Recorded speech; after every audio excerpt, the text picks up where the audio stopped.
ಸುದ್ದಿಗೆ ಸ್ವಾಗತ. ನಾನು ರಂಜಿತಾ ವೆಂಕಟೇಶ್. ಮೊದಲಿಗೆ ಹೆಡ್ಲೈನ್ಸ್. ವಿವಾದದ ಕೇಂದ್ರ ಬಿಂದುವಾದ ಶಿವಮೊಗ್ಗ ವಿಮಾನ ನಿಲ್ದಾಣ. ವಿಮಾನಕ್ಕಾಗಿ ಕಾದು ಕಾದು ಸುಸ್ತಾದ ಪ್ರಯಾಣಿಕರು. ರಾಜ್ಯ ಸರ್ಕಾರದ ಅಧೀನಕ್ಕೆ ಕೊಡಬಾರದಿತ್ತು ಎಂದ ಸಂಸದ ರಾಘವೇಂದ್ರ. ಡೆಲಿವರಿ ಬಾಯ್ಗಳಿಗೂ ಸರ್ಕಾರದಿಂದ %5 ಹಣ. ರಾಜ್ಯದ ಕಾರ್ಮಿಕರಿಗೆ ಸರ್ಕಾರದಿಂದ ಬಂಪರ್ ಆಫರ್. ಹೊಸ ಯೋಜನೆಯೊಂದಿಗೆ ಹಳೆ ಸಾಧನೆಯನ್ನು ಮುಂದಿಟ್ಟ ಸಚಿವ ಸಂತೋಷ್ ಲಾಡ್. ಆರೋಪಿ ದರ್ಶನ್ ಪತ್ನಿ ವಿಜಯಲಕ್ಷ್ಮಿ ನಿವಾಸದಲ್ಲಿ ಕಳ್ಳತನ. ಮೈಸೂರಿಗೆ ಹೋಗಿ ಬರುವಷ್ಟರಲ್ಲಿ 3 ಲಕ್ಷ ಮಂಗಮಾಯ. ಬೆಂಗಳೂರಿನ ಚೆನ್ನಮ್ಮ ಕೆರೆ ಠಾಣೆಯಲ್ಲಿ ಪ್ರಕರಣ ದಾಖಲು.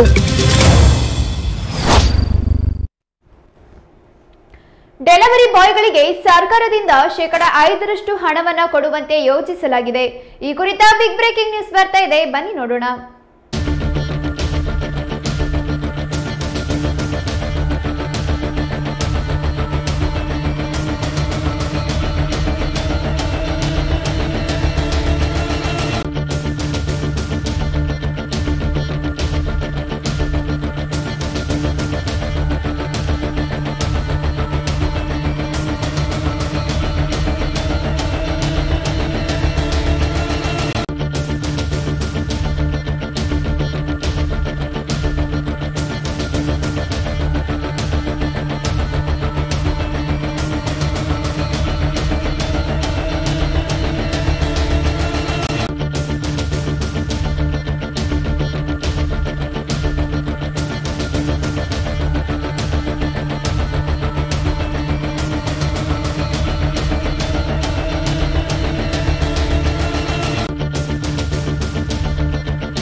ಲೇಬರ್ ಮಿನಿಸ್ಟರ್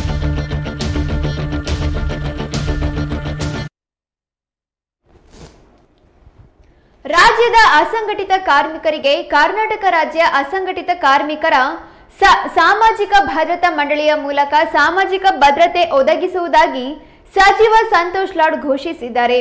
ಇದರಲ್ಲಿ ಮುಖ್ಯವಾದ ಅಂಬೇಡ್ಕರ್ ಕಾರ್ಮಿಕ ಸಹಾಯ ಹಸ್ತ ಯೋಜನೆಯಡಿ ಹಲವಾರು ಯೋಜನೆಗಳನ್ನು ಗುರುತಿಸಿದ್ದಾರೆ. ಅವುಗಳಲ್ಲಿ transport board, cine board, delivery ಏಜೆಂಟ್ಗಳು ಸೇರಿದಂತೆ ಹಲವರಿಗೆ ನೀಡಲಾಗಿದೆ.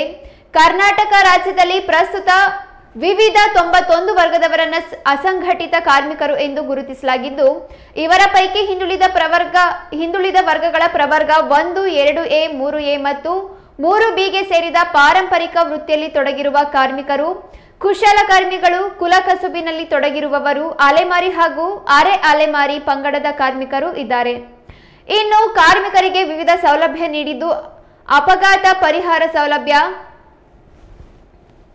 ಚಿಂದಿ ಆಯುವವರು, ಮನೆ ಕೆಲಸದವರು, ಟೈಲರ್ಗಳು, ಮಡಿವಾಳರು, ಕ್ಷೌರಿಕರು, ಅಕ್ಕಸಾಲಿಗರು, ಕಮ್ಮಾರರು, ಕುಂಬಾರರು, ಬಟ್ಟಿ ಕಾರ್ಮಿಕರು ಸೇರಿದಂತೆ ಅನೇಕರಿಗೆ ವಿವಿಧ ಸೌಲಭ್ಯ ನೀಡುವುದಾಗಿ ತಿಳಿಸಿದ್ದಾರೆ.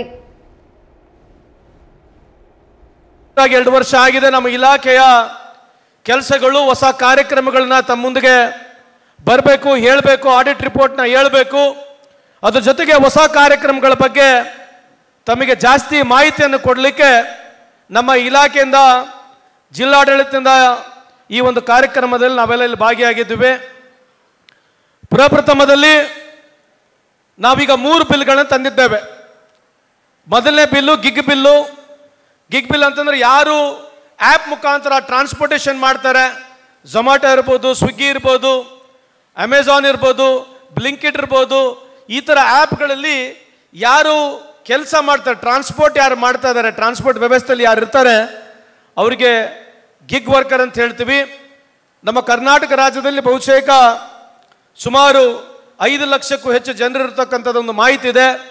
ಹಂಗಾಗಿ ಸಮರ್ಪಕವಾದಂಥ ಈ ಬಿಲ್ಲು ಸುಮಾರು ಭಾರತ ದೇಶದಲ್ಲಿ ಪ್ರಪ್ರಥಮವಾಗಿ ಸಮರ್ಪಕವಾದಂಥ ಬಿಲ್ಲು ಎಲ್ಲ ಇದ್ದರೆ ಅದು ಕರ್ನಾಟಕ ರಾಜ್ಯದಲ್ಲಿ ಆಗಿದೆ ಅಂತ ಈ ಸಂದರ್ಭಕ್ಕೆ ಹೇಳಲಿಕ್ಕೆ ಇಚ್ಛೆ ಬಯಸ್ತೇನೆ. ನಿಮಗೆ ಏನು ಟ್ರಾನ್ಸ್ಪೋರ್ಟ್ ಇದೆ, ಆ ಟ್ರಾನ್ಸ್ಪೋರ್ಟ್ ಚಾರ್ಜಸ್ ಮೇಲೆ 1%ಲಿಂದ 5%ವರೆಗೆ 5% ಮ್ಯಾಕ್ಸಿಮಮು, 1% ಮಿನಿಮಮು ಚಾರ್ಜ್ ಮಾಡಬೇಕು. ಆ ದುಡ್ಡಿನಿಂದ ಆ ಬೋರ್ಡಿಗೆ ದುಡ್ಡು ಬರುತ್ತೆ.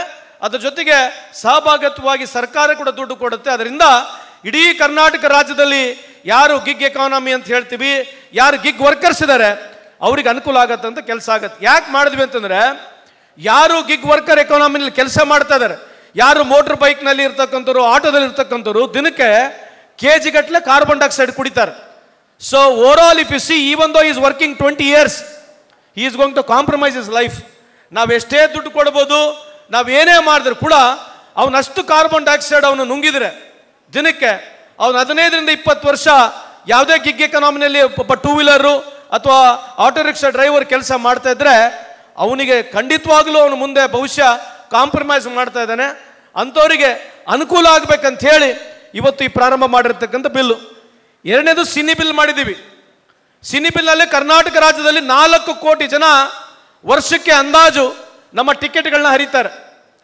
ಏನು ನಾವು ಕಡ್ಡಾಯವಾಗಿ ಸನ್ಮಾನ್ಯ ಮುಖ್ಯಮಂತ್ರಿಯವರು, ನಮ್ಮ ಸರ್ಕಾರ 200 ರೂಪಾಯಿಗಿಂತ ಜಾಸ್ತಿ ಬಿಲ್ ಆಗಬಾರ್ದಂತೆ, ಏನು ನಾವು ಚಾರ್ಜ್ ಮಾಡಬಾರ್ದಂತೆ ಏನು ಕಾನೂನನ್ನು ತಂದಿದ್ದೇವೆ. ಅದ್ರ ಮುಖಾಂತರ ಯಾರು ಟಿಕೆಟನ್ನು ಖರೀದಿ ಮಾಡ್ತಾರೆ ಅವ್ರಿಗೆ ಕೂಡ 1-2% ವರೆಗೆ ನಾವು ಸೆಸ್ ಕಲೆಕ್ಟ್ ಮಾಡಬೇಕು. ಅದ್ರ ಜೊತೆಗೆ ಸಹಭಾಗಿತ್ವವಾಗಿ ಸರ್ಕಾರ ದುಡ್ಡು ಕೊಡುತ್ತೆ. ಬರೀ ಸಿನಿ ಡಿಪಾರ್ಟ್ಮೆಂಟ್ ಅಂತಂದ್ರೆ ಬರೀ ಆಕ್ಟರ್ಗಳಲ್ಲ, ಕ್ಯಾಮ್ರಾಮ್ಯಾನ್ಗಳು ಬಿಟ್ಟರು ನಿಮಗೆ ಸೈಡ್ ಆರ್ಟಿಸ್ಟ್ ಇದ್ದಾರೆ, ಮೇಕಪ್ ಆರ್ಟಿಸ್ಟ್ ಇದ್ದಾರೆ, ದಿನಕೂಲಿ ನೌಕರು ಮಾಡ್ತಕ್ಕಂಥವ್ರು, ಪೌರಾಣಿಕ ನಾಟಕ ಮಾಡ್ತಕ್ಕಂಥವ್ರು, ಡ್ರಾಮಾ ಮಾಡ್ತಕ್ಕಂಥವ್ರು, ಕರ್ನಾಟಕ ರಾಜ್ಯದಲ್ಲಿ ಯಾರ್ಯಾರು ನಮ್ಮ ಕನ್ನಡ ಸಂಸ್ಕೃತಿ ಇಲಾಖೆಗೆ ಯಾರ್ಯಾರು ರಿಜಿಸ್ಟರ್ ಆಗಿದ್ದಾರೆ ಅವರೆಲ್ಲರಿಗೂ ಅನುಕೂಲ ಆಗ್ತಕ್ಕಂಥ ಸಿನಿ ಬಿಲ್ಲು ಇನ್ನು ಮುಂದೆ ಬರ್ತಕ್ಕಂಥ ದಿನಗಳಲ್ಲಿ ಪ್ರಾರಂಭ ಆಗುತ್ತೆ ಅಂತ ಈ ಸಂದರ್ಭಕ್ಕೆ ಕೇಳಲಿಕ್ಕೆ ಬಯಸ್ತೇನೆ. ಟ್ರಾನ್ಸ್ಪೋರ್ಟ್ ಬೋರ್ಡ್ನ ಪ್ರಾರಂಭ ಮಾಡಿದ್ದೀವಿ. ಟ್ರಾನ್ಸ್ಪೋರ್ಟ್ ಬೋರ್ಡ್ನಲ್ಲಿ ಏನಾಗುತ್ತೆ, ಟ್ರಾನ್ಸ್ಪೋರ್ಟ್ ಬೋರ್ಡ್ನಲ್ಲಿ ವಿಶೇಷವಾಗಿ ಯಾರು ಡ್ರೈವರ್ಗಳಿದ್ದಾರೆ, ವಿಶೇಷವಾಗಿ ಆಟೋ ರಿಕ್ಷಾ ಡ್ರೈವರ್ ಇರ್ಬೋದು, ಕಮರ್ಷಿಯಲ್ ಲೈಸೆನ್ಸ್ ಹೋಲ್ಡರ್ಸ್ ಇರ್ಬೋದು, ಸಿವಿಲ್ ಟ್ರಕ್ ಇರ್ಬೋದು, 407 ಗಾಡಿ ಓಡಿಸ್ತಕ್ಕಂಥ ಇರ್ಬೋದು, ಕ್ಲೀನರ್ಗಳು ಇರ್ಬೋದು, ಯಾರೇ ಕಮರ್ಷಿಯಲ್ ಡ್ರೈವರ್ ಲೈಸೆನ್ಸ್ ಹೋಲ್ಡರ್ ಯಾರಿದ್ದಾರೆ ಅವರೆಲ್ಲರಿಗೆ, ಅದ್ರ ಜೊತೆಗೆ ಯಾರು ಗ್ಯಾರೇಜ್ ಮಾಲೀಕ್ ಇದ್ದಾರೆ, ಯಾರು ಮೆಕ್ಯಾನಿಕ್ಸ್ಗಳಿದ್ದಾರೆ, ಯಾರು ಟೂ ವೀಲರ್ ಮೆಕ್ಯಾನಿಕ್ಸ್ ಇದ್ದಾರೆ, ಟೂ ವೀಲರ್ ಮಾಲೀಕರು ಯಾರು ಶಾಪ್ಗಳಿದ್ದಾವೆ, ಯಾರು ನಿಮ್ಮ ಈ ಶೋರೂಮ್ಗಳು ಇಟ್ಕೊಂಡಿರ್ತಾರೆ, ಎಲ್ಲ ಥರದ ಶೋರೂಮ್ನಲ್ಲಿ ಕೆಲಸ ಮಾಡ್ತಕ್ಕಂಥ ಕಾರ್ಮಿಕರು, ಅದ್ರ ಜೊತೆಗೆ ಲಾಜಿಸ್ಟಿಕ್ಸ್ ಕಂಪ್ನಿಯಲ್ಲಿ ಯಾರ್ಯಾರು ಕೆಲಸ ಮಾಡ್ತಾರೆ ಅವರೆಲ್ಲರಿಗೆ ಅನುಕೂಲ ಆಗ್ತಕ್ಕಂಥ ಸಮರ್ಪಕವಾದಂಥ ಈ ಟ್ರಾನ್ಸ್ಪೋರ್ಟ್ ಬಿಲ್ ಇದೆ. ಇದರಲ್ಲಿ ಮೊದಲು ಅಪಘಾತ ಆದರೆ ಕೇವಲ ಬ್ಯಾಡ್ಜ್ ಹೋಲ್ಡರ್ಸಿಗೆ ಮಾತ್ರ ದುಡ್ಡು ಕೊಡ್ತಾ ಇದ್ವಿ. ಈಗ ಯಾವುದೇ ಒಬ್ಬ ಡ್ರೈವರು, ಯಾರೇ ಒಬ್ಬ ಕ್ಲೀನರು, ಯಾರೇ ಟ್ರಾನ್ಸ್ಪೋರ್ಟ್ ರಿಲೇಟೆಡ್ ಯಾವುದೇ ಒಬ್ಬರಿಗೆ ಅಪಘಾತದಲ್ಲಿ ಮರಣ ಆದರೆ, ಅವ್ರಿಗೆ ಏನೇನು ಆಕಸ್ಮಿಕವಾಗಿ ತೊಂದರೆ ಆದರೆ 5 ಲಕ್ಷ ರೂಪಾಯಿ ಕೊಡ್ತಕ್ಕಂಥ ಕಾರ್ಯಕ್ರಮ ನಮ್ಮ ಸರ್ಕಾರ, ಸನ್ಮಾನ್ಯ ಸಿದ್ದರಾಮಯ್ಯ ಸರ್ಕಾರ ಮಾಡಿದಂತೆ ಈ ಸಂದರ್ಭಕ್ಕೆ ಕೇಳಲಿಕ್ಕೆ ಬಯಸ್ತೇನೆ. ಯಾಕೆ ಹೇಳ್ತಾ ಇದ್ದೀನಿ ಈ ಮಾತು ಅಂತಂದ್ರೆ, ನಿಮಗೆ ಸುಮಾರು 1,70,000 ಜನ ವರ್ಷದಲ್ಲಿ ಈ ಆಕ್ಸಿಡೆಂಟ್ಸ್ನಲ್ಲಿ ಜೀವವನ್ನು ಕಳ್ಕೊಳ್ತಾ ಇದ್ದಾರೆ. 80% of people are above 18 and -45 years. ಇದು ದೇಶದ GDPಗೆ 3% ಮಾರ್ಕ್ ಆಗ್ತಾ ಇದೆ. ಯಾಕಂದ್ರೆ ಇವರು ಬ್ರೆಡ್ ಅರ್ನರ್ಸ್.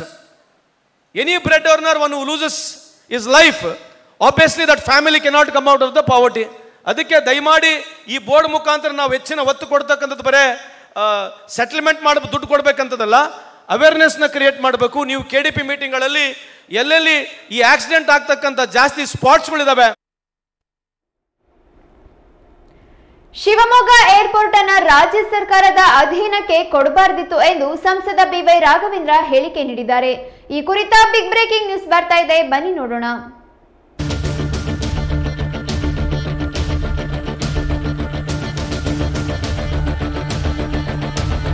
ಎಲ್ಲಿಂದ ಬರಬೇಕದು?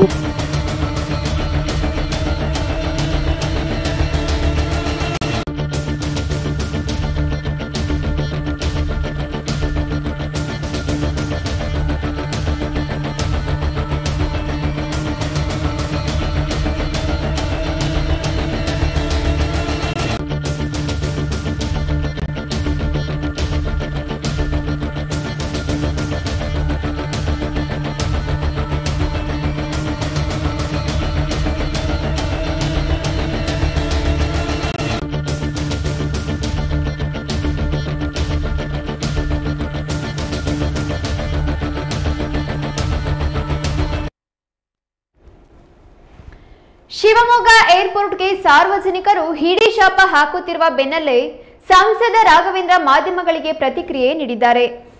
ಕೋಟ್ಯಾಂತರ ರೂಪಾಯಿ ಹಣ ವ್ಯಯ ಮಾಡಿದ ನಂತರ ರಾಜ್ಯ ಸರ್ಕಾರಕ್ಕೆ ಏರ್ಪೋರ್ಟ್ ಆಡಳಿತವನ್ನ ಕೊಡಬಾರದಿತ್ತು ಎಂಬ ಹೇಳಿಕೆ ಚರ್ಚೆಗೆ ಗ್ರಾಸವಾಗಿದೆ. ಶಿವಮೊಗ್ಗ ಏರ್ಪೋರ್ಟ್ನಲ್ಲಿ ಕಳೆದ 2 ದಿನದಿಂದ ಗೋವಾಕ್ಕೆ ವಿಮಾನವು ಸಿಗದೆ ಕಾಲ ಕಳೆಯುತ್ತಿದ್ದ ವಿಡಿಯೋ ಒಂದು ವೈರಲ್ ಆಗಿದೆ. ಊಟವಿಲ್ಲದೆ ಏರ್ಪೋರ್ಟ್ನಲ್ಲಿ ಕೂಡಿ ಹಾಕಿದ ವಿಡಿಯೋ ಒಂದು ವೈರಲ್ ಆಗಿದೆ. ಈ ಬೆನ್ನಲ್ಲೇ ಎಂಪಿ ಅವರು ಶಿವಮೊಗ್ಗದ ಏರ್ಪೋರ್ಟ್ ಅನ್ನ ರಾಜ್ಯ ಸರ್ಕಾರದ ಆಡಳಿತಕ್ಕೆ ತರಬಾರದಿತ್ತು ಎಂದು ಹೇಳುವ ಮೂಲಕ ಚರ್ಚೆಗೆ ದಾರಿ ಮಾಡಿಕೊಟ್ಟಿದ್ದಾರೆ. ಪ್ರಧಾನಿಯವರನ್ನ ಗಲ್ಲಿ ಗಲ್ಲಿಯಲ್ಲಿ ತಿರುಗಿಸಿ ಬಿಜೆಪಿಗರು ಅದ್ದೂರಿಯಾಗಿ ಓಪನ್ ಮಾಡಿಸಿ ಹಾರತುರಾಯಿ ಹಾಕಿಸಲಾಯಿತು. ಏರ್ಪೋರ್ಟ್ ಅನ್ನ ಪೂರ್ಣಗೊಳಿಸಲು ಇವರನ್ನ ತಡೆದಿದ್ದು ಯಾರು? ರಾಜ್ಯ ಸರ್ಕಾರದ ಆಡಳಿತಕ್ಕೂ ಈ ನಾಯಕರೇ ಸಬೂಬು ಹೇಳಿಕೊಂಡು ಓಡಾಡಿದರು. ಒಂದು ಪಕ್ಕಾ ಯೋಜನೆ ಇಲ್ಲದೆ ಅವಸರಕ್ಕೆ ಉದ್ಘಾಟಿಸಿ ಈಗ ಹಾಗೆ ಮಾಡಬಾರ್ದಿತ್ತು, ಹೀಗೆ ಮಾಡಬಾರ್ದಿತ್ತು ಎಂಬ ಸಂಸದರ ಹೇಳಿಕೆ ಚರ್ಚೆಗೆ ಗ್ರಾಸವಾಗಿದೆ. ಹುಬ್ಳಿಗೆ ಬಂದು ಶಿವಮೊಗ್ಗ ಬಂದೆ, ಬೈರೋಡ್ನ ಬಂದೆ. ನೋವಾಗುತ್ತೆ. ನಮ್ಮ ಶಿವಮೊಗ್ಗದಲ್ಲೇ ಏರ್ಪೋರ್ಟ್ ಇಟ್ಕೊಂಡು ನಮಗೆ ನಾವು ಇನ್ನೊಂದು ಕಡೆ ಹೋಗಿ ಬರೋಂಥ ಸ್ಥಿತಿ ಬಂತಲ್ಲಪ್ಪ ಅಂತೇಳಿ ಯೋಚನೆ ಮಾಡ್ತಾ ಇದ್ದೀನಿ. ಸಂದರ್ಭ ಇಷ್ಟು ಮಾತ್ರ ಹೊತ್ತೆ ನಾನು ದೊಡ್ಡ ತಪ್ಪು ನಾನು ಮಾಡಿದ್ದು ಅಂದರೆ ನಮ್ಮ ತಂದೆ ಮುಖ್ಯಮಂತ್ರಿಗಳು ಇದ್ದಾಗ ಶಿವಮೊಗ್ಗ ಏರ್ಪೋರ್ಟನ್ನು ರಾಜ್ಯ ಸರ್ಕಾರ ಮೇಂಟೆನೆನ್ಸಿಗೆ ಕೊಟ್ಟಿದ್ದೆ. ನಾವು ಎಲ್ಲ ಒಂದು ಕಡೆ ನಾನು ತಪ್ಪು ಮಾಡಿಬಿಡ್ನ ಅಂತೇಳಿ ಒಬ್ಬ ಸಂಸದರನ್ನು ನನಗೆ ಅನಿಸ್ತಾ ಇದೆ ಇವತ್ತು. ಯಾಕೆಂದರೆ ನಮ್ಮ ಏರ್ಪೋರ್ಟ್ ಅಥಾರಿಟಿ ಆಫ್ ಇಂಡಿಯಾಕ್ಕೆ ವಹಿಸ್ಕೊಟ್ಬಿಟ್ಟಿದ್ದಾರೆ ಪಿನ್ ಟು ಪ್ಲೈನ್.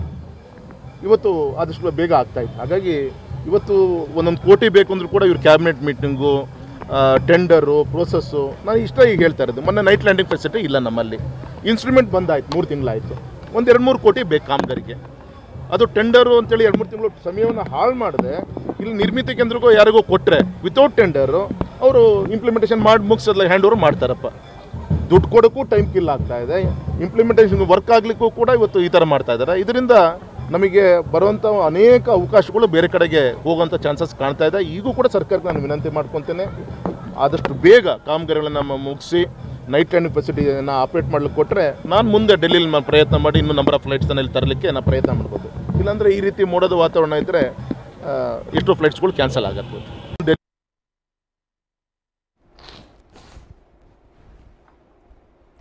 ಕುಡಿದ ನಶೆಯಲ್ಲಿ ಕಾರೊಂದನ್ನು ಚಲಾಯಿಸಿಕೊಂಡು ಸರಣಿ ಅಪಘಾತ ಮಾಡಿ ನಂತರ ಪೊಲೀಸರ ಅತಿಥಿಯಾದ ಘಟನೆ ಶಿವಮೊಗ್ಗದಲ್ಲಿ ವರದಿಯಾಗಿದೆ.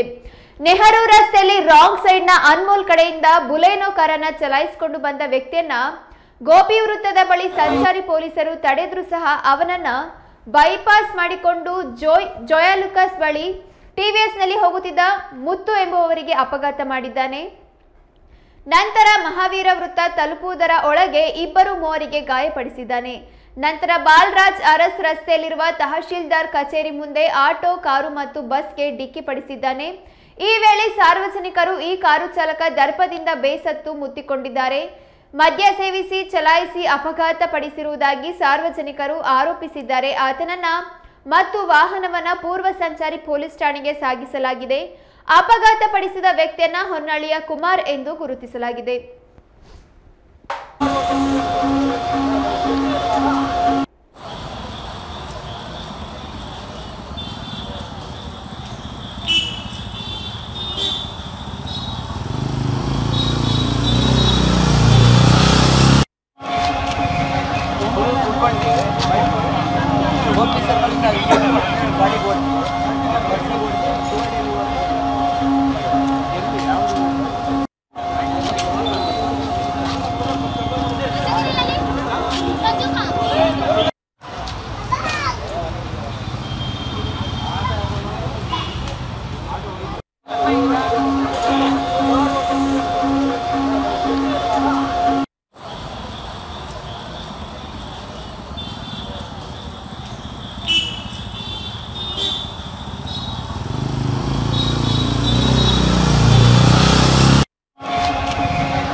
ಹಾಸನ ತಾಲೂಕಿನ ಮೊಸಳೆ ಹೊಸಳ್ಳಿ ಬಳಿ ಗಣಪತಿ ಮೆರವಣಿಗೆ ವೇಳೆ ಟ್ರಕ್ ಹರಿದು ವಿದ್ಯಾರ್ಥಿಗಳು ಸೇರಿ 9 ಜನರು ಸಾವನ್ನಪ್ಪಿದ್ದಾರೆ.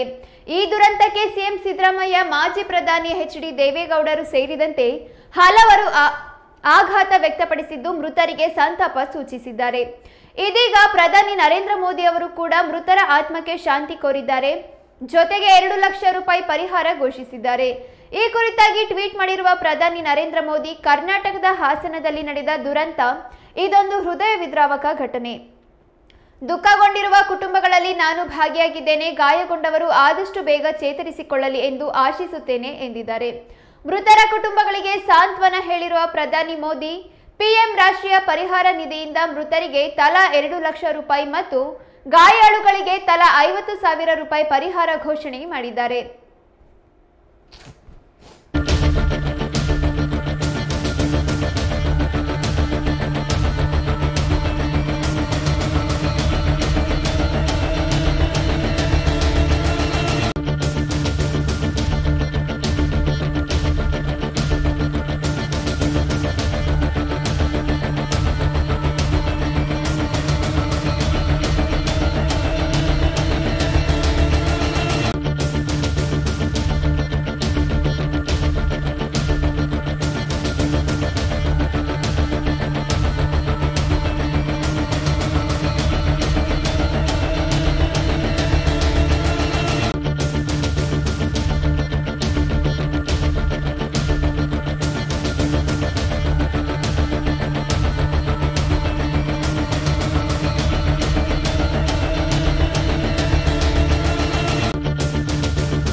ನಟ ದರ್ಶನ್ ಪತ್ನಿ ವಿಜಯಲಕ್ಷ್ಮಿ ನಿವಾಸದಲ್ಲಿ ಕಳ್ಳತನ ನಡೆದಿರುವ ಪ್ರಕರಣ ದಾಖಲಾಗಿದೆ.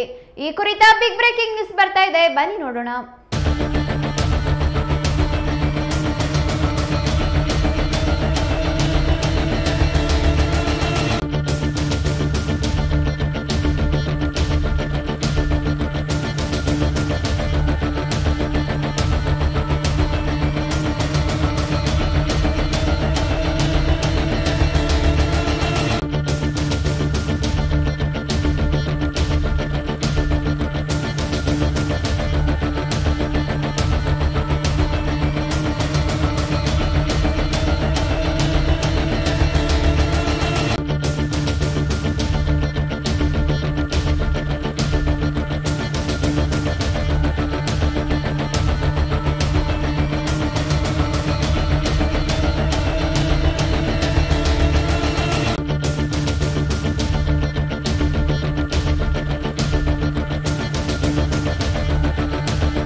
ನಟ ದರ್ಶನ್ ಅವರು ಸದ್ಯ ಜೈಲಿನಲ್ಲಿ ಇದ್ದಾರೆ. ರೇಣುಕಾಸ್ವಾಮಿ ಕೊಲೆ ಕೇಸ್ನಲ್ಲಿ ಅವರು ಮತ್ತೆ ಜೈಲು ವಾಸ ಅನುಭವಿಸುವಂತೆ ಆಗಿದೆ.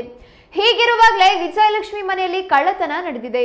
ಬರೋಬ್ಬರಿ 3 ಲಕ್ಷ ರೂಪಾಯಿ ಹಣವನ್ನ ದೋಚಲಾಗಿದೆ. ಈ ವಿಚಾರ ಶಾಕಿಂಗ್ ಎನಿಸಿದೆ. ಇದಕ್ಕೆ ಸಂಬಂಧಿಸಿದಂತೆ ದೂರು ಕೂಡ ದಾಖಲಾಗಿದೆ. ಯಾರ ಮೇಲೆ ಅನುಮಾನ ಇದೆ ಅನ್ನೋದನ್ನ ವಿಜಯಲಕ್ಷ್ಮಿ ಅವರು ವಿವರಿಸಿದ್ದಾರೆ. ವಿಜಯಲಕ್ಷ್ಮಿ ಅವರು ಹೊಸಕೆರೆಹಳ್ಳಿಯ ಪ್ರೆಸ್ಟೀಜ್ ಅಪಾರ್ಟ್ಮೆಂಟ್ ನಲ್ಲಿ ವಾಸವಾಗಿದ್ರು. ಅವರ ಮನೆಯಿಂದ 3 ಲಕ್ಷ ರೂಪಾಯಿ ಕದ್ದುಕೊಂಡು ಹೋಗಲಾಗಿದೆ. ಇದಕ್ಕೆ ಸಂಬಂಧಿಸಿದಂತೆ ವಿಜಯಲಕ್ಷ್ಮಿ ಮ್ಯಾನೇಜರ್ ನಾಗರಾಜ್ ಬೆಂಗಳೂರಿನ ಚನ್ನಮ್ಮಕೆರೆ ಅಚ್ಚುಕಟ್ಟು ಠಾಣೆಗೆ ದೂರು ದಾಖಲು ಮಾಡಿದ್ದಾರೆ. ಸೆಪ್ಟೆಂಬರ್ 4ರಿಂದ 8ರ ಅವಧಿಯಲ್ಲಿ ಈ ಕಳ್ಳತನ ನಡೆದಿದೆ. ವಿಜಯಲಕ್ಷ್ಮಿ ಅವರು ನಾಗರಾಜ್ ಬಳಿ ಸ್ವಲ್ಪ ಹಣವನ್ನ ಬೆಡ್ರೂಮ್ ವಾರ್ಡ್ರೋಬ್ನಲ್ಲಿ ಇಡುವಂತೆ ಸೂಚಿಸಿದ್ರು. ಆ ಬಳಿಕ ಇವರು ಮೈಸೂರಿಗೆ ತೆರಳಿದ್ರು. ಸೆಪ್ಟೆಂಬರ್ 8ರಂದು ಬಂದು ನೋಡಿದಾಗ ಹಣ ಇರಲಿಲ್ಲ ಎನ್ನಲಾಗಿದೆ. ಮನೆ ಕೆಲಸದವರನ್ನ ಕೇಳಿದ್ರು, ಯಾರೊಬ್ಬರು ಹಣದ ಬಗ್ಗೆ ಮಾಹಿತಿ ನೀಡಲಿಲ್ಲ.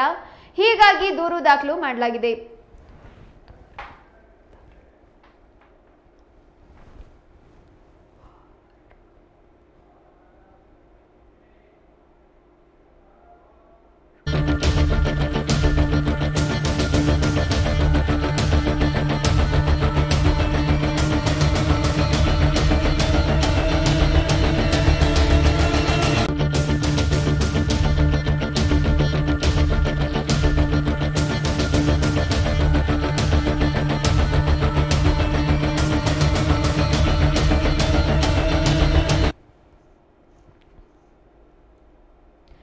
ಗಣಪತಿ ಮೂರ್ತಿ ವಿಸರ್ಜನಾ ಮೆರವಣಿಗೆ ವೇಳೆ ಹಾಸನದಲ್ಲಿ ಭೀಕರ ದುರಂತ ಸಂಭವಿಸಿದೆ.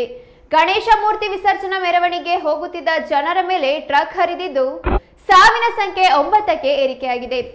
ಪರಿಣಾಮ 4 ಸ್ಥಳದಲ್ಲೇ ಸಾವನ್ನಪ್ಪಿದ್ದು ಇನ್ನು 5 ಆಸ್ಪತ್ರೆಯಲ್ಲಿ ಕೊನೆಯುಸಿರೆಳೆದಿದ್ದಾರೆ.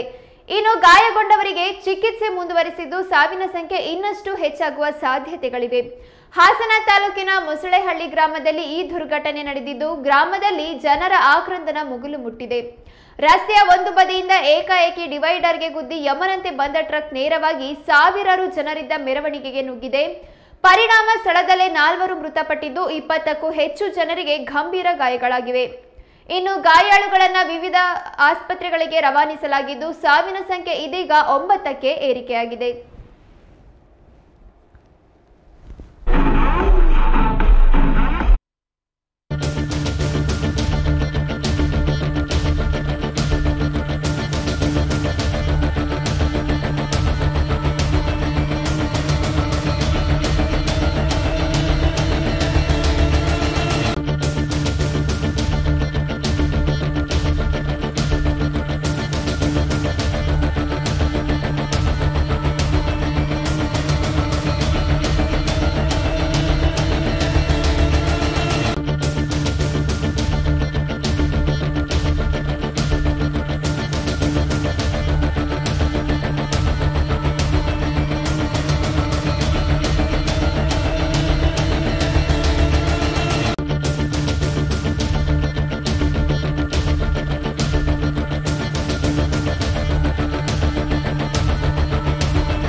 ಸೆಪ್ಟೆಂಬರ್ 15ರ ಈದ್ ಮಿಲಾದ್ ಮೆರವಣಿಗೆಗೆ ರೆಡಿಯಾಗಿದೆ ಶಿವಮೊಗ್ಗ. ಈ ಕುರಿತ ಮಾಹಿತಿ ತಿಳಿಯೋಣ ಪುಟ್ಟ ವಿರಾಮದ ನಂತರ.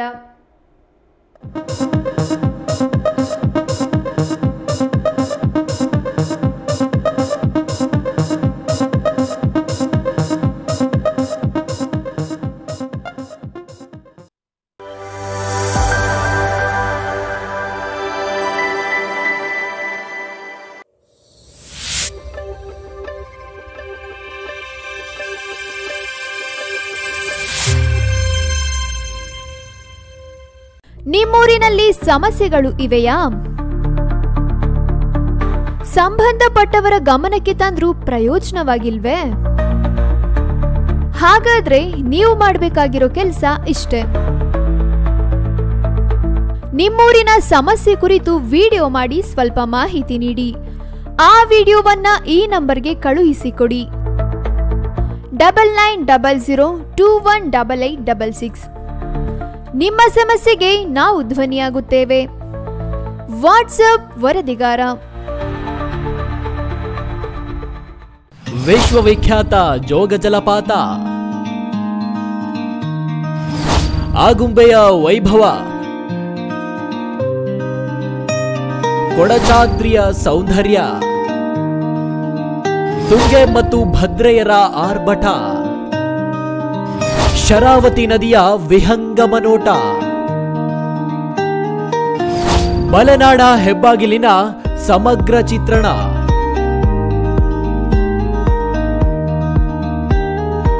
ಈಸೂರಿನ ಹೋರಾಟದ ಕಿಚ್ಚು, ಸಮಾಜವಾದಿ ನೆಲಗಟ್ಟು ರಾಜಕೀಯ ಶಕ್ತಿ ಕೇಂದ್ರ.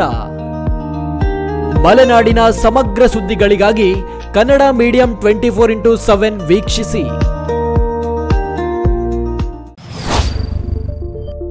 ಫೇಸ್ಬುಕ್ನಲ್ಲಿ 2 ಲಕ್ಷ ಫಾಲೋವರ್ಸ್, ಯೂಟ್ಯೂಬ್ನಲ್ಲಿ 1,90,000 ಸಬ್ಸ್ಕ್ರೈಬರ್ಸ್, ರಾಜ್ಯಾದ್ಯಂತ ಕೋಟಿ ವೀಕ್ಷಕರು. ಕೋಟಿ ವೀಕ್ಷಕರಿಗೆ ಧನ್ಯವಾದಗಳು. ನಿಮ್ಮ ಕನ್ನಡ ಮೀಡಿಯಂ 24x7.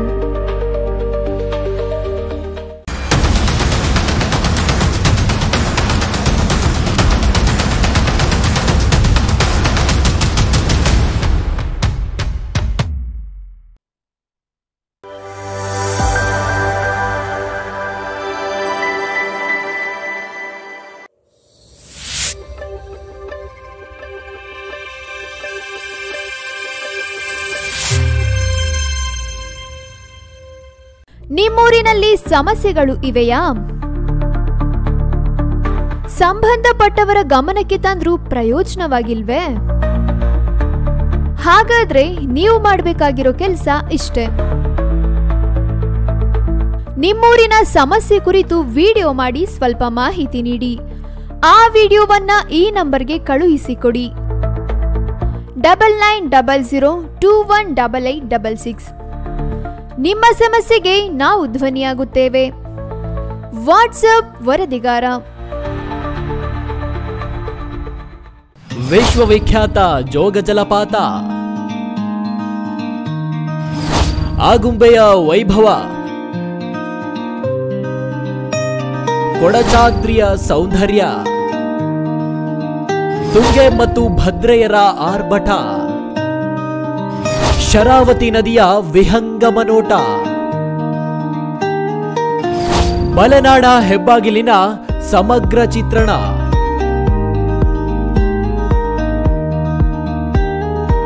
ಈಸೂರಿನ ಹೋರಾಟದ ಕಿಚ್ಚು, ಸಮಾಜವಾದಿ ನೆಲಗಟ್ಟು ರಾಜಕೀಯ ಶಕ್ತಿ ಕೇಂದ್ರ. ಮಲೆನಾಡಿನ ಸಮಗ್ರ ಸುದ್ದಿಗಳಿಗಾಗಿ ಕನ್ನಡ ಮೀಡಿಯಂ 24x7 ವೀಕ್ಷಿಸಿ.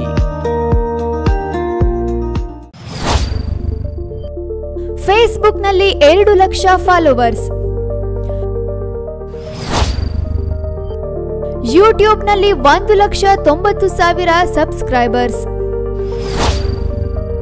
ರಾಜ್ಯಾದ್ಯಂತ ಕೋಟಿ ವೀಕ್ಷಕರು. ಕೋಟಿ ವೀಕ್ಷಕರಿಗೆ ಧನ್ಯವಾದಗಳು. ನಿಮ್ಮ ಕನ್ನಡ ಮೀಡಿಯಂ 24x7.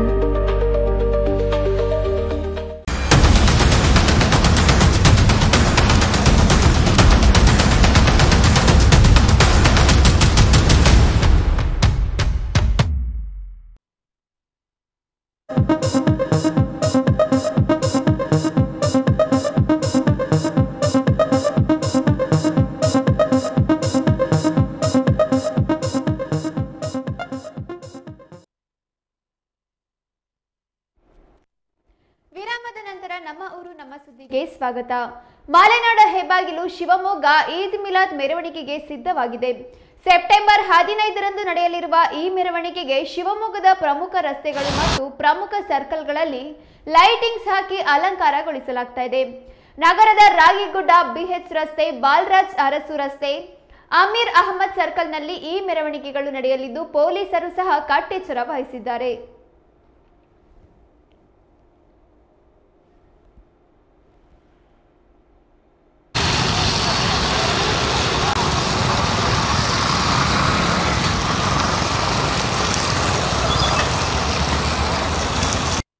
ಬಿಸ್ನೆಸ್ ನಡೆಸಬೇಕು ಅಷ್ಟೇ.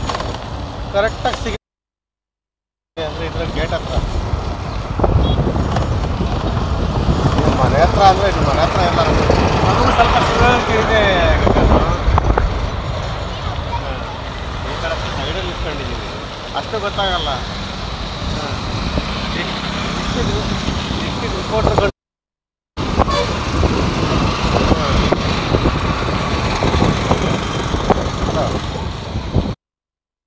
ಆಗ್ತದೆ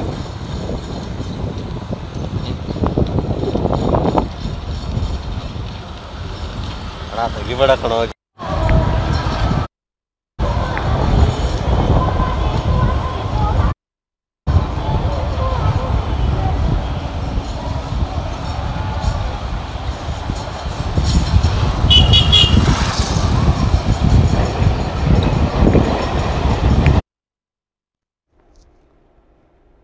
ಏಷ್ಯಾ ಕಪ್ 2025ರಲ್ಲಿ ಭಾರತ ಪಾಕಿಸ್ತಾನ ನಡುವಿನ ಮುಖಾಮುಖಿ ಸೆಪ್ಟೆಂಬರ್ 14ರಂದು ನಡೆಯಲಿದೆ. ಪ್ರಪಂಚದಾದ್ಯಂತ ಲಕ್ಷಾಂತರ ಜನರು ಈ ಪಂದ್ಯಕ್ಕಾಗಿ ಕಾಯುತ್ತಿದ್ದಾರೆ. ದುಬೈ ಅಂತಾರಾಷ್ಟ್ರೀಯ ಕ್ರೀಡಾಂಗಣದಲ್ಲಿ ನಡೆಯಲಿರುವ ಈ ಪಂದ್ಯದಲ್ಲಿ ಯಾರ ಮೇಲುಗೈ ಸಾಧಿಸುತ್ತಾರೆ ಎಂಬುದು ಕುತೂಹಲ ಮೂಡಿಸಿದೆ. ಆದರೆ ಅದಕ್ಕೂ ಮುನ್ನ ಉಭಯ ತಂಡಗಳ T20 ಮುಖಾಮುಖಿ ದಾಖಲೆ ಹೇಗಿದೆ ಎಂಬುದನ್ನು ನೋಡೋಣ. ಭಾರತ ಮತ್ತು ಪಾಕಿಸ್ತಾನ ನಡುವೆ ಇದುವರೆಗೂ ಒಟ್ಟು 13 T20 ಪಂದ್ಯಗಳು ನಡೆದಿದ್ದು ಅದರಲ್ಲಿ ಭಾರತ 9 ಪಂದ್ಯಗಳನ್ನು ಗೆದ್ದರೆ ಪಾಕಿಸ್ತಾನ 3 ಪಂದ್ಯಗಳನ್ನು ಗೆದ್ದಿದೆ. ಇನ್ನು T20 ಏಷ್ಯಾ ಕಪ್ನಲ್ಲಿ ನಡೆದಿದ್ದ ಪಂದ್ಯದಲ್ಲಿ ಭಾರತದ ವಿರುದ್ಧ ಪಾಕಿಸ್ತಾನ ಗೆಲುವು ಸಾಧಿಸಿತ್ತು. 2022ರಲ್ಲಿ ನಡೆದ ಈ ಪಂದ್ಯದಲ್ಲಿ ಭಾರತವನ್ನ 5 ವಿಕೆಟ್ಗಳಿಂದ ಸೋಲಿಸಿತು. ಆದರೆ ಆ ನಂತರ ನಡೆದ 2 ಪಂದ್ಯದಲ್ಲಿ ಟೀಂ ಇಂಡಿಯಾ ಪಾಕಿಸ್ತಾನವನ್ನ ಸೋಲಿಸಿದೆ.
ಈಶ್ವರಪ್ಪನವರ ನೇತೃತ್ವದಲ್ಲಿ ಗೋಮಾತೆಯ ಸಂರಕ್ಷಣೆಯ ವಿಶೇಷ ಚಿಂತನೆಯಿಂದ ಪ್ರಾರಂಭವಾಗುತ್ತಿರುವ ಗೋವರ್ಧನ ಟ್ರಸ್ಟ್ ಬಿಡಾಡಿ ಅಭಿವೃದ್ಧಿ ಕೆಲಸಕ್ಕೆ ಚಾಲನೆ ನೀಡಿದ್ದಾರೆ. ಮಾಲೀಕರಿಲ್ಲದ ಅನಾರೋಗ್ಯ ಪೀಡಿತ, ಅಪಘಾತಕ್ಕೀಡಾದ, ವಯಸ್ಸಾದ ಹಾಗೂ ಬರಡು ಹಸುಗಳ ರಕ್ಷಣೆ ಮತ್ತು ಆರೈಕೆಗಾಗಿ ಹಲವು ಯೋಜನೆಗಳನ್ನು ಅಳವಡಿಸಿಕೊಂಡಿದೆ. ಸುಸಜ್ಜಿತ ಪಶುವೈದ್ಯಕೀಯ ಆಸ್ಪತ್ರೆ, ಆಂಬ್ಯುಲೆನ್ಸ್, ಈಗಾಗಲೇ ಅಸ್ತಿತ್ವದಲ್ಲಿರುವ ಗೋಶಾಲೆಗಳ ಅಭಿವೃದ್ಧಿಗೆ ಬೇಕಾದ ಸಹಾಯ ಹೀಗೆ ಹಲವು ಯೋಜನೆಗಳನ್ನು ಗೋವರ್ಧನ ಟ್ರಸ್ಟ್ ಹೊಂದಿದೆ. ಇದರ ಅಂಗವಾಗಿ ಇಂದು ಗಾಜನೂರು ಡ್ಯಾಂ ಸಮೀಪ ಸಕ್ರೆಬೈಲಿನಲ್ಲಿರುವ ಜ್ಞಾನೇಶ್ವರಿ ಗೋಶಾಲೆಯ ಆವರಣದಲ್ಲಿ ಗೋವುಗಳಿಗೆ ಆಹಾರಕ್ಕಾಗಿ ಮೇವು ಬೆಳೆಯುವ ಯೋಜನೆ ಮತ್ತು ಗೋಶಾಲೆಯ ವಿವಿಧ ಅಭಿವೃದ್ಧಿ ಕೆಲಸಗಳಿಗೆ ಮಾಜಿ ಉಪಮುಖ್ಯಮಂತ್ರಿಗಳಾದ ಕೆಎಸ್ ಈಶ್ವರಪ್ಪನವರು ಚಾಲನೆ ನೀಡಿದರು. ಈ ಸಂದರ್ಭದಲ್ಲಿ ಮಾಜಿ ಸಚಿವ ಕೆಎಸ್ ಈಶ್ವರಪ್ಪ, ಪಾಲಿಕೆ ಮಾಜಿ ಸದಸ್ಯ ಕೆಇ ಕಾಂತೇಶ್ ಸೇರಿದಂತೆ ಅನೇಕ ಸಾರ್ವಜನಿಕರು ಭಾಗಿಯಾಗಿದ್ದರು.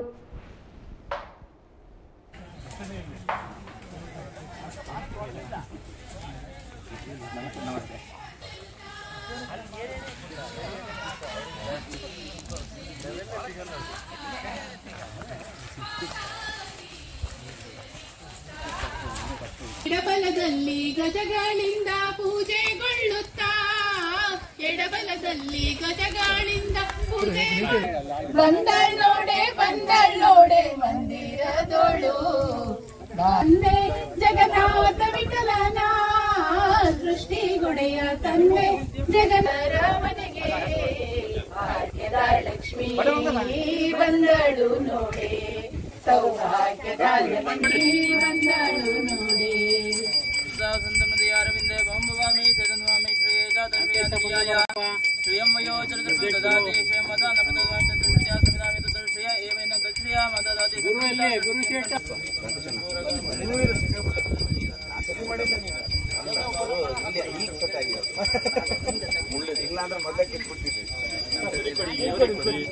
ಒಂದೊಂದೇ ಸತಿ ಮಾಡಿ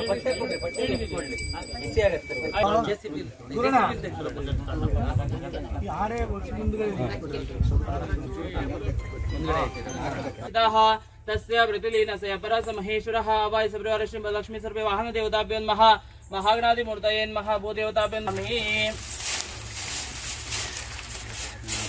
यानि कानि च पापानि जन्म जन्मान्तराणि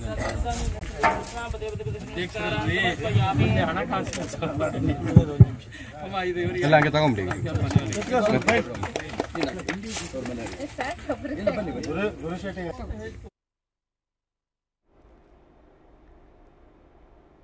ಭದ್ರಾ ಜಲಾಶಯಕ್ಕೆ 5,336 ಕ್ಯೂಸೆಕ್ ಒಳಹರಿವು ಬಂದು ಸೇರಿದ್ದು ಹೊರಹರಿವಿನ ಪ್ರಮಾಣ 4,120 ಕ್ಯೂಸೆಕ್ ಆಗಿದೆ. ಕಳೆದ 24 ಗಂಟೆಗಳ ಹಿಂದೆ ಜಲಾಶಯಕ್ಕೆ 7,315 ಕ್ಯೂಸೆಕ್ ಒಳಹರಿವು ಇತ್ತು. ಇಂದು ಜಲಾಶಯಕ್ಕೆ ಒಳಹರಿವಿನ ಪ್ರಮಾಣ ತಗ್ಗಿದೆ.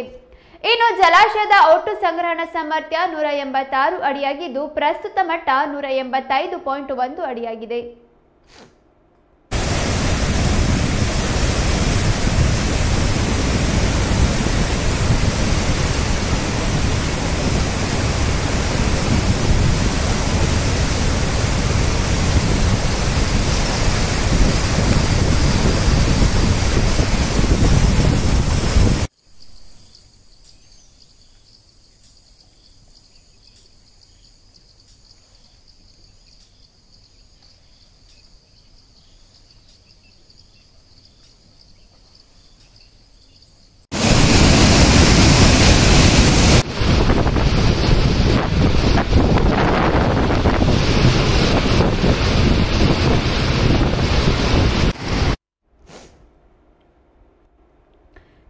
ಜಲಾಶಯಕ್ಕೆ 5,664 ಕ್ಯೂಸೆಕ್ ಒಳಹರಿವು ಬಂದು ಸೇರಿದ್ದು ಬಲದಂಡೆ ನಾಲೆಗೆ 105 ಕ್ಯೂಸೆಕ್ ಹಾಗೂ ಎಡದಂಡೆ ನಾಲೆಗೆ 311 ಕ್ಯೂಸೆಕ್ ನೀರನ್ನು ಹರಿಸಲಾಗ್ತಾ ಇದೆ. ಜಲಾಶಯದ ಒಟ್ಟು ಹರಿವಿನ ಪ್ರಮಾಣ 5,664 ಕ್ಯೂಸೆಕ್ ಆಗಿದ್ದು ಜಲಾಶಯದ ಮಟ್ಟ ಹೆಚ್ಚಾಗಿದೆ.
ಅಪ್ಪಟ ಗಾಂಧಿವಾದಿ ದಿವಂಗತ ಭೀಮಪ್ಪ ಮಾಸ್ತರ ಅವರ ಜನ್ಮ ಶತಮಾನೋತ್ಸವದ ಅಂಗವಾಗಿ ಕಾರ್ಯಕ್ರಮ ಆಯೋಜನೆ ಮಾಡಲಾಗಿದೆ. ಐತಿಹಾಸಿಕ ಸ್ಮಾರಕಗಳನ್ನು ಗುರುತಿಸಿ ಎಂಬ ಶೀರ್ಷಿಕೆಯಡಿ ಈ ಕಾರ್ಯಕ್ರಮ ನಡೆಯಲಿದೆ. ಈ ಕಾರ್ಯಕ್ರಮ ಸೆಪ್ಟೆಂಬರ್ 15ರಂದು ನಡೆಯಲಿದ್ದು ಶಿರಾಳಕೊಪ್ಪದ ಸರ್ಕಾರಿ ಪ್ರಥಮ ದರ್ಜೆ ಕಾಲೇಜು ಸಭಾಂಗಣದಲ್ಲಿ ಆಯೋಜನೆ ಮಾಡಲಾಗಿದೆ. ಕಾರ್ಯಕ್ರಮದ ಉದ್ಘಾಟನೆಗೆ ಶಿವಮೊಗ್ಗ ಜಿಲ್ಲಾಧಿಕಾರಿ ಗುರುದತ್ತ ಹೆಗಡೆ ಮಾಡಲಿದ್ದಾರೆ. ಈ ಕುರಿತು ಇಂದು ಶಿವಮೊಗ್ಗದಲ್ಲಿ ನಡೆದ ಪತ್ರಿಕಾಗೋಷ್ಠಿಯಲ್ಲಿ ಪ್ರಮುಖರು ಮಾಹಿತಿ ನೀಡಿದ್ದಾರೆ. ಶಿರಾಳಕೊಪ್ಪದ ಭೀಮಪ್ಪ ಮಾಸ್ಟರು ಅಪ್ಪಟ ಗಾಂಧಿವಾದಿ ಮತ್ತು ಪ್ರಾಮಾಣಿಕ ಶಿಕ್ಷಕರಾಗಿದ್ದರವರು. ಭೀಮಪ್ಪ ಮಾಸ್ಟರಿಂದೇ ಅವ್ರನ್ನ ಇಡೀ ತಾಲೂಕು ಜಿಲ್ಲೆಯಲ್ಲಿ ಕರೀತಾಯಿದ್ರು.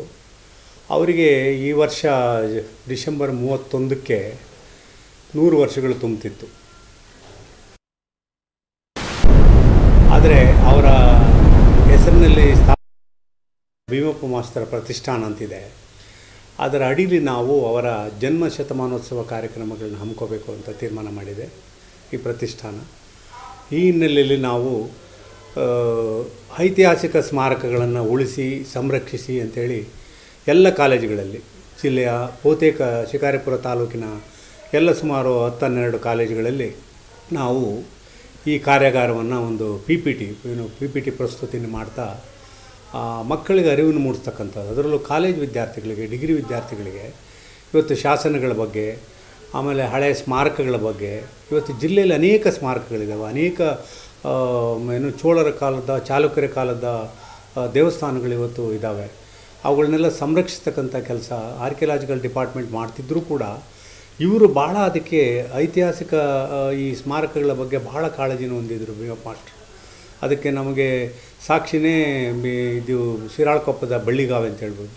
ಬಳ್ಳಿಗಾವೆಯಲ್ಲಿ ಅನೇಕ ಕೆಲವು ಪ್ರಾಚೀನ ವಿಗ್ರಹಗಳನ್ನು ಕೂಡ ಸಂಗ್ರಹಿಸಿದಂಥ ಕೀರ್ತಿ ಭೀಮಪ್ಪ ಮಾಸ್ಟರ್ಗೆ ಸೇರ್ತದೆ. ಹಾಗಾಗಿ ಅವರ ಹೆಸರಿನಲ್ಲಿ ನಾವೇನು ಈ ಕಾರ್ಯಕ್ರಮಗಳು ಹಮ್ಮಿಕೊಳ್ತಾ ಇದ್ದೀವಿ. ಅಂತಿಮವಾಗಿ 31 ಡಿಸೆಂಬರ್ಗೂ ಕೂಡ ಒಂದು ದೊಡ್ಡ ಪ್ರಮಾಣದಲ್ಲಿ ಈ ಕಾರ್ಯಕ್ರಮವನ್ನು ನಾವು ಆಯೋಜಿಸಿದ್ದೇವೆ. ಈ ಭೀಮಪ್ಪ ಮಾಸ್ಟರ್ ಪ್ರತಿಷ್ಠಾನ ಏನಿದೆ ಇದು ಭೀಮಪ್ಪನವರು ಆಗ ಅವರು ಇದ್ದಂಥ ಬದ್ಧತೆ, ಅವರ ಆದರ್ಶಗಳು ಅವುಗಳನ್ನೆಲ್ಲ ಹಾಗೇ ಚಿರಸ್ಥಾಗಿ ಜೀವಂತವಾಗಿ ಉಳಿಸಬೇಕು ಅನ್ನೋದೇ ನಮ್ಮ ಉದ್ದೇಶ. ಹಾಗಾಗಿ ಪ್ರತಿಷ್ಠಾನ ಕಾರ್ಯೋನ್ಮುಖ ಆಗಿದೆ. ಪ್ರಾರಂಭಿಕವಾಗಿ ನಾವು ನಾಳೆ ಸೋಮವಾರ ಅಂದರೆ 15ನೇ ತಾರೀಕು ಇದರ ಉದ್ಘಾಟನೆನ ಇಲ್ಲಿನ ನಮ್ಮ ಜಿಲ್ಲಾಧಿಕಾರಿಗಳು ಗುರುದತ್ ಹೆಗಡೆಯವರು ಬಂದು ಉದ್ಘಾಟನೆ ಮಾಡ್ತೀನಿ ಅಂತ ಒಪ್ಕೊಂಡಿದ್ದಾರೆ. ಆಮೇಲೆ ಅನೇಕ ವಿದ್ವಾಂಸರುಗಳು, ಆಮೇಲೆ ಭೀಮಪ್ಪ ಮಾಸ್ಟರ್ಗೆ ಭಾಳ ಚಿರಪರಿಚಿತರಾಗುವಂಥದ್ದಾಗಿದ್ದಂಥವರು ಆತ್ಮೀಯರು ಆದಂಥ ಪ್ರೊಫೆಸರ್ ದೇವರಕೊಂಡಾರೆಡ್ಡಿ ಮತ್ತು ಡಾಕ್ಟರ್ ಶೇಷಶಾಸ್ತ್ರಿಗಳು ಇವರೆಲ್ಲ ಇತಿಹಾಸವೇ ಒಂಥರ ತಜ್ಞರು. ಇವರು ಕೂಡ ಶಾಸನಗಳ ಬಗ್ಗೆನೂ ಕೂಡ ಭಾಳಷ್ಟು ಸಂಶೋಧನೆ ಅಧ್ಯಯನ ಮಾಡಿರ್ತಕ್ಕಂಥವ್ರು. ಇವರು ಬಂದು ಮಾತಾಡ್ತಾರೆ ನಾಳೆ 15ನೇ ತಾರೀಕು. ಹಾಗೆಯೇ ನಮ್ಮ ಹಂಪಿ ವಿಶ್ವವಿದ್ಯಾನಿಲಯದ ಏನು ಮಾಜಿ ಉಪಕುಲಪತಿಗಳಿದ್ದಾರೆ ಅವರು ಕೂಡ ಮುಖ್ಯ ಅತಿಥಿಗಳಾಗಿ ಬರ್ತಾಯಿದ್ದಾರೆ. ಮತ್ತು ನಮ್ಮ ಈ ಜಿಲ್ಲೆಯವರೇ ಆದಂಥ ಪದ್ಮನಾಭ್ ಭಟ್, ಹಿಂದೆ ಮಲೆನಾಡು ಅಭಿವೃದ್ಧಿ ಮಂಡಳಿ ಅಧ್ಯಕ್ಷರಾಗಿದ್ದಂಥವರು, ಅವರು ಕೂಡ ಮುಖ್ಯ ಅತಿಥಿಗಳಾಗಿ ಬರ್ತಾಯಿದ್ದಾರೆ. ಈ ಕಾರ್ಯಕ್ರಮ ಪ್ರಾರಂಭಿಕವಾಗಿ ನಾಳೆ ಸೋಮವಾರ ಇದು ವಿದ್ಯುಕ್ತವಾಗಿ ಪ್ರಾರಂಭ ಆಗ್ತದೆ.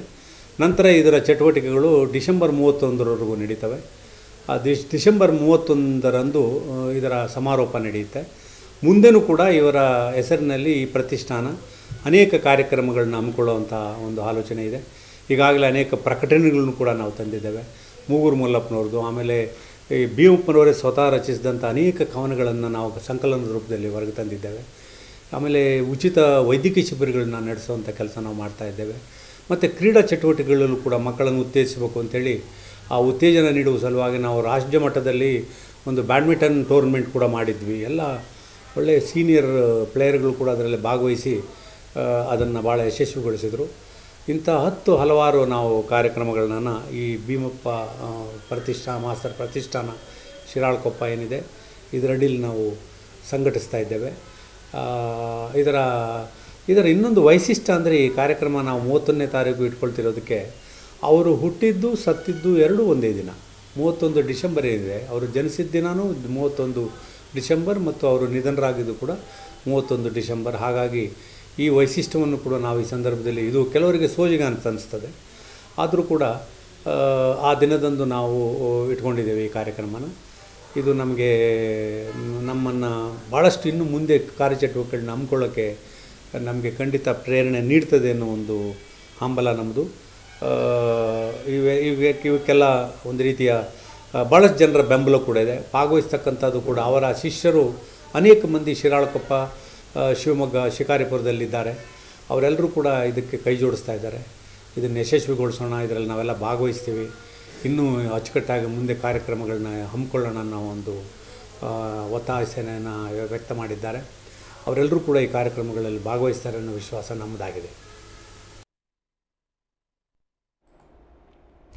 ರಾಜ್ಯ ಸರ್ಕಾರ ಮಾಡುತ್ತಿರುವ ಒಳ ಮೀಸಲಾತಿ ವರ್ಗೀಕರಣದ ವಿರುದ್ಧ ಬಂಜಾರ ಸಂಘಗಳು ಅಸಮಾಧಾನ ಹೊರಹಾಕಿವೆ.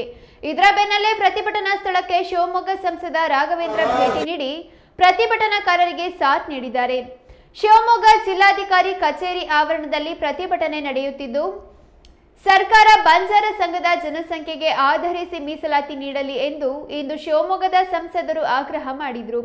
ಜಿಲ್ಲಾಧಿಕಾರಿ ಕಚೇರಿ ಆವರಣದಲ್ಲಿ ಬಂಜಾರ ಸಂಘ ಅನಿರ್ದಿಷ್ಟಾವಧಿ ಧರಣಿ ಸತ್ಯಾಗ್ರಹ ಹೋರಾಟಕ್ಕೆ ಕುಳಿತಿವೆ. ಈ ಹೋರಾಟ ಸೆಪ್ಟೆಂಬರ್ 20ರವರೆಗೂ ನಡೆಯಲಿದೆ. ಇನ್ನು ಮಾಧ್ಯಮಗಳಿಗೆ ಉತ್ತರಿಸಿದ ಸಂಸದರು ರಾಜ್ಯ ಸರ್ಕಾರ ಹೇಳೋದು ಒಂದು ಮಾಡೋದು ಮತ್ತೊಂದು ಎಂದು ಪ್ರತಿಕ್ರಿಯೆ ನೀಡಿದ್ದಾರೆ. ಸರ್ಕಾರ ಒಳ ಮೀಸಲಾತಿ ಬೇಡಿಕೆ ಈಡೇರಿಸಲಿ. ಒಳ ಮೀಸಲಾತಿ ವರದಿ ಲೋಪದೋಷದಿಂದ ಕೂಡಿದೆ. ಸರ್ಕಾರ ಇದನ್ನು ತಕ್ಷಣ ಸರಿಪಡಿಸಬೇಕೆಂದು ಬಿವೈ ರಾಘವೇಂದ್ರ ಸರ್ಕಾರಕ್ಕೆ ಒತ್ತಾಯಿಸಿದ್ದಾರೆ. ನಾಳೆ ಬೆಳಗ್ಗೆ ಒಂದು ಕಾರ್ಯಕ್ರಮದ ಲೈವ್ ಇದೆ.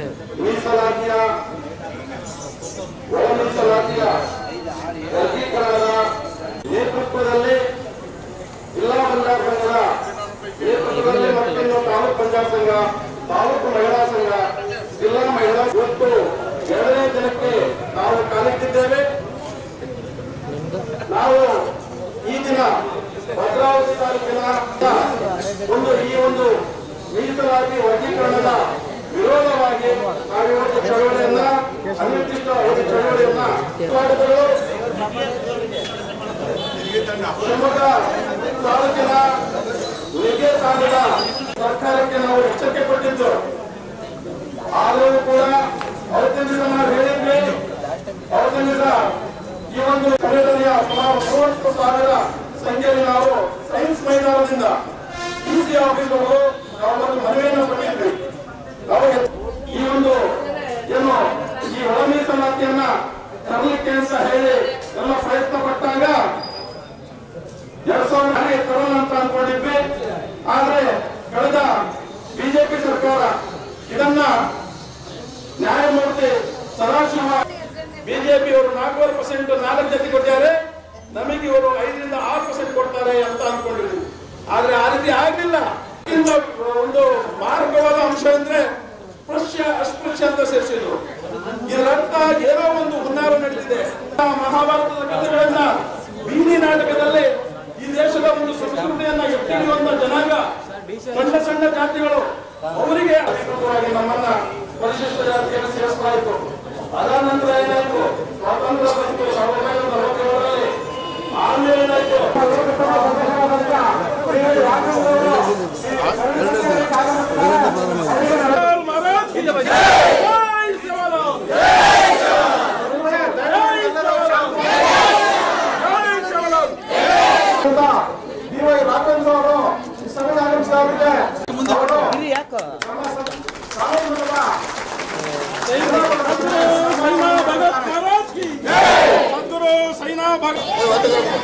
ಶಾಂತವಾಗಿರ್ಬೇಕು.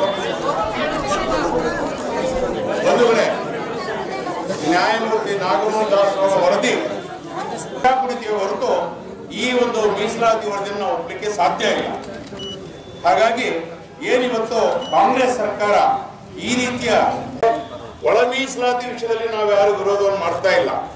ಆದ್ರೆ 28.5 ಲಕ್ಷ ಇರ್ತಕ್ಕಂಥ ಇದ್ದಾರೆ, ಪೂನಾದಲ್ಲಿ ಗುಳೆ ಇದ್ದಾರೆ, ಚೆನ್ನೈನಲ್ಲಿ ಗುಳೆ ಇದ್ದಾರೆ, ಚಿಕ್ಕಮಗಳೂರು ರಿಯಲ್ ಎಸ್ಟೇಟ್ ಗಳಲ್ಲಿ ಇವತ್ತು ಗುಳೆ ಹೋಗಿದ್ದಾರೆ. ಅವ್ರು ಯಾರು ಕೂಡ ವಾಪಸ್ ಬಂದಿಲ್ಲ. ಅವ್ರು ಯಾರ್ದು ಕೂಡ ಗಣತಿ ಕಾರ್ಯ ಕರ್ನಾಟಕ ಸರ್ಕಾರ ಕೈಗೊಂಡಿದೆ. ಸನ್ಮಾನ್ಯ ಸಿದ್ದರಾಮಯ್ಯನವರೇ ನ್ಯಾಯಮೂರ್ತಿ ನಾಗಮೋಹನ್ ದಾಸ್ ಅವರು ಏನು ವರದಿಯನ್ನು ಕೊಟ್ಟರು, ಆ ವರದಿಯಲ್ಲಿ ಅನೇಕ ಲೋಪದೋಷಗಳಿವೆ. ನಾಗಮೋಹನ್ ದಾಸ್ ಅವರ ಅಧಿಕಾರಿಗಳು ನಮ್ಮ ಮನೆಗೆ ಬಂದಿದ್ರು. ನಮ್ಮ ಮನೆಗೆ ಬಂದಂತ ಸಂದರ್ಭದಲ್ಲಿ ಅನೇಕ ವಿಷಯವನ್ನು ನಮಗೆ ಕೇಳಿದ್ರು. ಏನ್ ಕೇಳಿದ್ರು, ಎಸ್ಸಿಯಲ್ಲಿ ನಾವು ಮುಂದೆ ಇದೀವ ಹಿಂದೆ ಇದೀವ ಅನ್ನುವಂಥದ್ದನ್ನ ಅಲ್ಲಿ ಪರಿಗಣನೆ ಮಾಡುತ್ತೆ. 26 ಅಂಶಗಳಲ್ಲಿ 7 ಅಂಶಗಳಲ್ಲಿ ಮಾತ್ರ ಯಾಕೆ ಈ ತಾರತಮ್ಯ? ಸನ್ಮಾನ್ಯ ಸಿದ್ದರಾಮಯ್ಯನವರೇ, ಯಾಕೆ ಈ ತಾರತಮ್ಯ? ಯಾಕೆ ಅನ್ಯಾಯ ಮಾಡ್ಲಿಕ್ಕೆ ಕೊಟ್ಟಿದ್ರಿ ಈ ಸಮಾಜಕ್ಕೆ? ಇಡೀ ರಾಜ್ಯಾದ್ಯಂತ ಈ ಕಾಂಗ್ರೆಸ್ ಸರ್ಕಾರ ಒಳ ಮೀಸಲಾತಿ ಭಾರತೀಯ ಜನತಾ ಪಕ್ಷ ಸರ್ಕಾರ ಇದ್ದಾಗ ಏನು ಜಾರಿಗೆ ತಂದಿತ್ತು ಅದನ್ನು ಸರಿ ಮಾಡ್ತೀವಿ ಅಂತ ಹೇಳಿ ಓಟನ್ನು ತೆಗೆದುಕೊಂಡು ಅಧಿಕಾರಕ್ಕೆ ಬಂದಾದ ಮೇಲೆ, ಅಬ್ಸಲ್ಯೂಟ್ ಮೆಜಾರಿಟಿ ಬಂದಾದ ಮೇಲೆ ಮತ್ತೊಮ್ಮೆ ದಲಿತರಿಗೆ ಅನ್ಯಾಯ ಮಾಡುವಂಥ ಕೆಲಸವನ್ನು ಮಾಡಿದ್ದಾರೆ. ತಮಗೆಲ್ಲರೂ ಕೂಡ ಗೊತ್ತಿದೆ. ಈಗಾಗಲೇ ಒಳ ಮೀಸಲಾತಿ ವಿಚಾರದಲ್ಲಿ ಹಾವನೂರು ವರದಿ ಇರ್ಬೋದು, ಸದಾಶಿವ ಆಯೋಗ ವರದಿ ಇರ್ಬೋದು, ಮಾಧುಸ್ವಾಮಿ ವರದಿ ಇರ್ಬೋದು, ನಾಗಮೋಹನ್ ದಾಸ್ ವರದಿ ಇರ್ಬೋದು, ಕಾಂತರಾಜ್ ಆಯೋಗ ಇರ್ಬೋದು, ಇವರೆಲ್ಲರೂ ಕೂಡ ವರದಿ ಕೊಟ್ಕೊತ ಬಂದಿದ್ದರು. ಆದರೆ ಮೊನ್ನೆ ಅವರು ಘೋಷಣೆ ಮಾಡಬೇಕಾದಾಗ 3 ಗುಂಪುಗಳನ್ನಾಗಿ ಮಾಡಿ ಇವತ್ತು ನಮ್ಮ ಬಂಜಾರ ಮತ್ತು ಬೋವಿಗೆ ಹಿಂದಿನ ಸರ್ಕಾರ 4.5% ಏನು ಕೊಟ್ಟಿತ್ತು ಅದನ್ನು 5 ಅಂತ ಮಾಡಿ 4ನೇ ಗುಂಪಿನ AKAD ಅವ್ರನ್ನು ಕೂಡ ಅದಕ್ಕೆ ಸೇರಿಸಿ 68 ಜಾತಿಗಳನ್ನು ಸೇರಿಸಿ ಅವ್ರಿಗೂ ಅನ್ಯಾಯ ಇವ್ರಿಗೂ ಅನ್ಯಾಯ. ಒಂದೇ ತಟ್ಟಲ್ಲಿ 100 ಜನ ಕೈ ಹಾಕಿ ಊಟ ಮಾಡಿದ್ರೆ ಯಾರಿಗೂ ಕೂಡ ಒಂದು ತುತ್ತು ಸಿಗಲ್ವೋ ಆ ರೀತಿಯಂಥ ಒಂದು ಪರಿಸ್ಥಿತಿಯನ್ನು ಈ ಕಾಂಗ್ರೆಸ್ ಸರ್ಕಾರ ಇವತ್ತು ಒಡೆದಾಳುವಂಥ ರೀತಿಯನ್ನು ಮಾಡಿದ್ದಾರೆ. ಹಾಗೆ ಅದ್ರ ವಿರುದ್ಧ ಇವತ್ತು ನಮ್ಮ ಅಶೋಕ್ ನಾಯ್ಕರ ನೇತೃತ್ವದಲ್ಲಿ ನಮ್ಮ ಬಂಜಾರ ಸಮಾಜದ ಮುಖಂಡಗಳು ಶಿವಮೊಗ್ಗದಲ್ಲಿರ್ಬೋದು, ರಾಜ್ಯದಲ್ಲೂ ಕೂಡ ಅನೇಕ ಹೋರಾಟಗಳು ನಡೀತಾ ಇದೆ. ಹಾಗಾಗಿ ಈ ರೀತಿ ಮೀಸಲಾತಿಯಲ್ಲಿ 4ನೇ ಗುಂಪಿಗೆ ನೀವು ಬಂಜಾರ ಬೋವಿಗೆ ನೀವೇನು ಅನ್ಯಾಯ ಮಾಡಿದಿರಿ ಅದನ್ನು ಸರಿ ಮಾಡೋವರೆಗೂ ಕೂಡ ಅವರು ಯಾರು ಕೂಡ ವಿಶ್ರಮಿಸಲ್ಲ. ಆದಷ್ಟು ಬೇಗ ಅಂಗ ಸರ್ಕಾರ ಸ್ಪಂದನೆ ಮಾಡಬೇಕು, ಅವರ ನೋವಿಗೆ ಸ್ಪಂದನೆ ಮಾಡುವಂಥ ಕೆಲಸವನ್ನು ಮಾಡಬೇಕು ಅಂತ ನಾನು ಈ ಸಂದರ್ಭದಲ್ಲಿ ನಾನು ಒತ್ತಾಯವನ್ನು ಕೂಡ ಮಾಡ್ತೀನಿ. ಇಡೀ ರಾಜ್ಯಾದ್ಯಂತ ಈ ಕಾಂಗ್ರೆಸ್ ಸರ್ಕಾರ ಒಳ ಮೀಸಲಾತಿ ಭಾರತೀಯ ಜನತಾ ಪಕ್ಷ ಸರ್ಕಾರ ಇದ್ದಾಗ ಏನು ಜಾರಿಗೆ ತಂದಿತ್ತು ಅದನ್ನು ಸರಿ ಮಾಡ್ತೀವಿ ಅಂತ ಹೇಳಿ ಓಟನ್ನು ತೆಗೆದುಕೊಂಡು ಅಧಿಕಾರಕ್ಕೆ ಬಂದಾದ ಮೇಲೆ, ಅಬ್ಸಲ್ಯೂಟ್ ಮೆಜಾರಿಟಿ ಬಂದಾದ ಮೇಲೆ ಮತ್ತೊಮ್ಮೆ ದಲಿತರಿಗೆ ಅನ್ಯಾಯ ಮಾಡುವಂಥ ಕೆಲಸವನ್ನು ಮಾಡಿದ್ದಾರೆ. ತಮಗೆಲ್ಲರೂ ಕೂಡ ಗೊತ್ತಿದೆ, ಈಗಾಗಲೇ ಒಳ ಮೀಸಲಾತಿ ವಿಚಾರದಲ್ಲಿ ಹಾವನೂರು ವರದಿ ಇರ್ಬೋದು, ಸದಾಶಿವ ಆಯೋಗ ವರದಿ ಇರ್ಬೋದು, ಮಾಧುಸ್ವಾಮಿ ವರದಿ ಇರ್ಬೋದು, ನಾಗಮೋಹನ್ ದಾಸ್ ವರದಿ ಇರ್ಬೋದು, ಕಾಂತರಾಜ್ ಆಯೋಗ ಇರ್ಬೋದು, ಇವರೆಲ್ಲರೂ ಕೂಡ ವರದಿ ಕೊಟ್ಕೊಂತ ಬಂದಿದ್ರು. ಆದರೆ ಮೊನ್ನೆ ಅವರು ಘೋಷಣೆ ಮಾಡಬೇಕಾದಾಗ 3 ಗುಂಪುಗಳನ್ನಾಗಿ ಮಾಡಿ ಇವತ್ತು ನಮ್ಮ ಬಂಜಾರ ಮತ್ತು ಬೋವಿಗೆ ಹಿಂದಿನ ಸರ್ಕಾರ 4.5% ಏನು ಕೊಟ್ಟಿತ್ತು ಅದನ್ನು 5 ಅಂತ ಮಾಡಿ 4ನೇ ಗುಂಪಿನ AKAD ಅವ್ರನ್ನು ಕೂಡ ಅದಕ್ಕೆ ಸೇರಿಸಿ 68 ಜಾತಿಗಳನ್ನು ಸೇರಿಸಿ ಅವ್ರಿಗೂ ಅನ್ಯಾಯ ಇವ್ರಿಗೂ ಅನ್ಯಾಯ.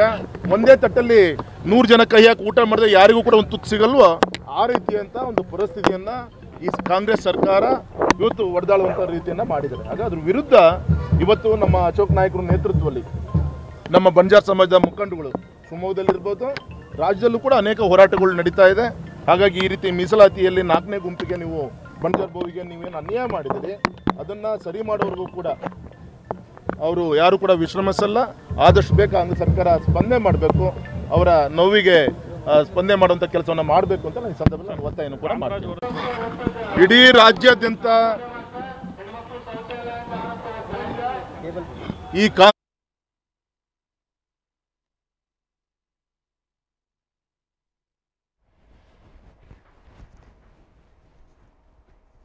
ಇದೀಗ ಮತ್ತೊಮ್ಮೆ ಹೆಡ್ಲೈನ್ಸ್. ವಿವಾದದ ಕೇಂದ್ರ ಬಿಂದುವಾದ ಶಿವಮೊಗ್ಗ ವಿಮಾನ ನಿಲ್ದಾಣ, ವಿಮಾನಕ್ಕಾಗಿ ಕಾದು ಕಾದು ಸುಸ್ತಾದ ಪ್ರಯಾಣಿಕರು. ರಾಜ್ಯ ಸರ್ಕಾರದ ಅಧೀನಕ್ಕೆ ಕೊಡಬಾರದಿತ್ತು ಎಂದ ಸಂಸದ ರಾಘವೇಂದ್ರ. ಡೆಲಿವರಿ ಬಾಯ್ಗಳಿಗೂ ಸರ್ಕಾರದಿಂದ 5% ಹಣ, ರಾಜ್ಯದ ಕಾರ್ಮಿಕರಿಗೆ ಸರ್ಕಾರದಿಂದ ಬಂಪರ್ ಆಫರ್. ಹೊಸ ಯೋಜನೆಯೊಂದಿಗೆ ಹಳೆ ಸಾಧನೆಯನ್ನು ಮುಂದಿಟ್ಟ ಸಚಿವ ಸಂತೋಷ್ ಲಾಡ್.